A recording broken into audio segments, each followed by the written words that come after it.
La peur qui fait défaillir le cœur des hommes. De grandes armes atomiques sont prêtes, elles attendent. Une obscurité que le monde n'avait jamais connue auparavant plane sur la terre. La semaine dernière, j'ai eu le privilège de m'entretenir avec un de mes chers amis et frères, le capitaine Julius Statcliffe, qui a écrit le livre « Un prophète visite l'Afrique ».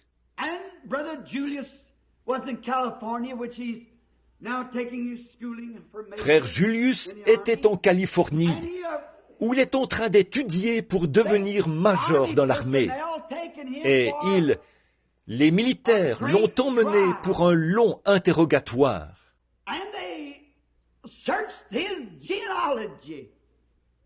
Ils ont fouillé dans sa généalogie, car ils devaient même découvrir qui était son arrière-grand-mère, et leur histoire, et ce qu'ils étaient, avant qu'ils ne puissent assister à cette réunion.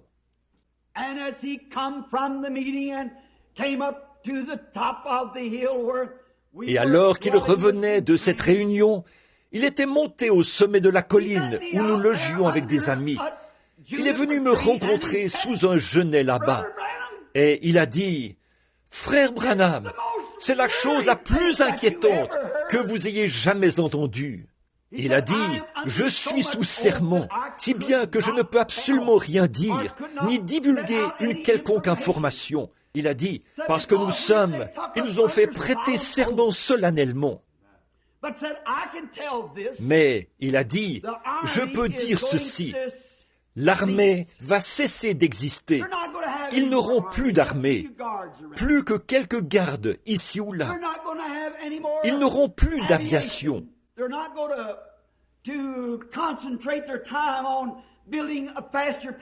Ils ne passeront plus leur temps à construire des avions plus rapides et tout, à moins que ce soit pour un usage commercial.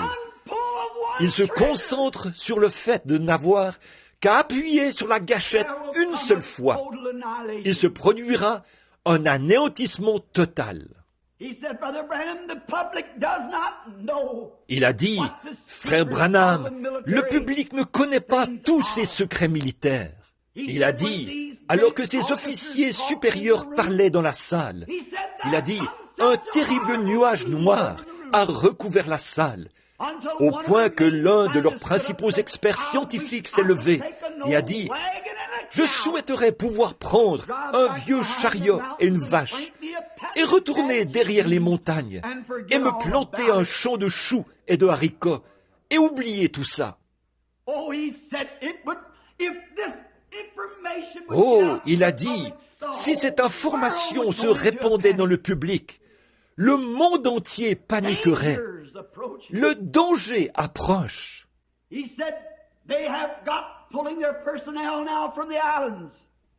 Il a dit, ils retirent maintenant leurs troupes des îles. Ils retirent leurs unités de l'Angleterre. Et ils ont d'énormes péniches installées là-bas, équipées de certaines armes. Et ils ne font qu'attendre la première vrille de missiles. Et toutes les nations se déchaîneront au même moment. Il a dit, il ne restera pas un seul brin d'herbe sur la terre, ni une seule montagne qui ne se soit écroulée. Et ça peut arriver d'un instant à l'autre. Oh, quelle heure d'obscurité!